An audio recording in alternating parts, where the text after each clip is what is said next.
तासभर टाइमपास करत्या, वेळ व्हायची राहते सर. गावातून येताना आम्हाला त्रास होते, कधी बस मिळत नाही म्हणून आम्ही बस स्टॉपवर येऊन बसतो, नाही तर आम्हाला काही गरज नाही आहे. आमचे आई वडील शिक्षणासाठी पाठवतात आणि तुम्ही जे आहेत तुम्हाला पण आई बहिणी आहेत ना, खाली बसा ना. मग आई बहिणी आहेत ना तुम्हाला, खाली बसा ना. तुम्ही काय ऐकत आहात हाताची घडी करून? बसा ना खाली.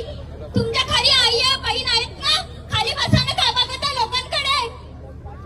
साहेब याच्यानंतर बलात्कार झालं, 2 दिवसात नाही मिळालं तर तुम्ही हे सगळे माझ्या आईला आणि बहिणीला आपल्या घरात ठेवाल का? हा उत्तर द्या आम्हाला.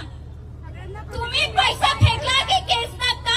हेच तुमची प्रशासनाची आहे का कार्य करायची? तुम्ही चूप आहे सर, बोलत का नाही? सर ऑप्शन नाही आहे तुमच्याकडे बोलायला.